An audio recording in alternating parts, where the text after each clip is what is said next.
আপনারা হয়তোবা জানেন বাংলাদেশ জাতীয়তাবাদী দল বিএনপি কখনো সংখ্যালঘু বা সংখ্যাগুরু এই টার্মটাতেই আমরা বিশ্বাসী না।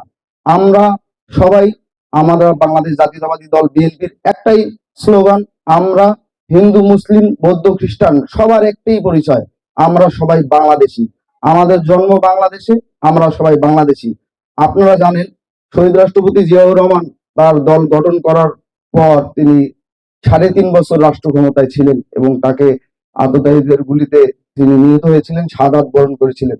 তার পরবর্তী সময়ে বাংলাদেশের হাল ধরেছিলেন আমাদের মা মাটি ও মানুষের নেত্রী, দেশ নেত্রী বেগম খালেদা জিয়া। তার যে শাসনামল আপনারা হয়তোবা জানেন। আমরা যেহেতু আমি ছাত্র রাজনীতি করি, আপনারা আমাদের এই যে মংলা কবলিত এলাকায় যে লালমনিরহাট, কুড়িগ্রাম, রংপুর, বিশেষ করে বৃহত্তর রংপুর ডিভিশন, এই ডিভিশনের আমাদের উন্নতি সাধিত হয়েছে তখন যখন প্রাথমিক শিক্ষা বাধ্যতামূলক করা হয়েছে, খাদ্যের বিনিময়ে শিক্ষা ব্যবস্থা, এবং এই দেশনেত্রী বেগম খালেদা জিয়া কিন্তু প্রাথমিক ও গণশিক্ষা মন্ত্রণালয় গঠন করেছিল।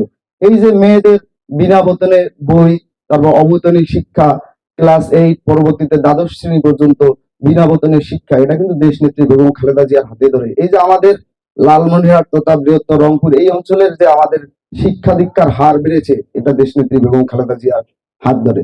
আসলে দেশনেত্রী বেগম খালেদা জিয়ার সম্বন্ধে আমার নিজের বাড়িতে দাঁড়িয়ে তার মৃত্যুর জন্য প্রার্থনা সভায় দাঁড়িয়ে আমার কথা বলা লাগবে, এটা আমি কখনো কল্পনাও করিনি। তারপরেও যেহেতু স্বয়ং ঈশ্বর, আপনারা জানেন যে জন্মগ্রহণ করলে মৃত্যুবরণ করতে হবে, ঈশ্বরের ডাকে সাড়া দিয়ে তিনি চলে গেছেন। যে আমি যেহেতু আজকে প্রার্থনা সভা ধর্মীয় ভাবগম্ভীর্য বজায় রেখে কথা বলতে চাই, তারপরেও যেহেতু আমি একজন রাজনৈতিক কর্মী, দুই একটি কথা না বললেই নয়। আপনারা জানেন আমাদের বহুল প্রতীক্ষিত একটি ঘটনা ঘটেছে গত 25 ডিসেম্বর।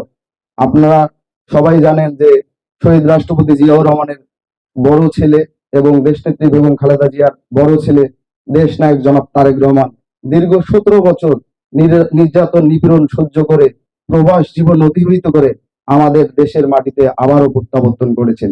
তিনি ইতিমধ্যেই 31 দফা কর্মসূচি প্রণয়ন করেছেন। তার সেই 31 দফা কর্মসূচির একটি স্লোগান হলো, ধর্ম যার যার, এই রাষ্ট্রটা আমাদের সবার।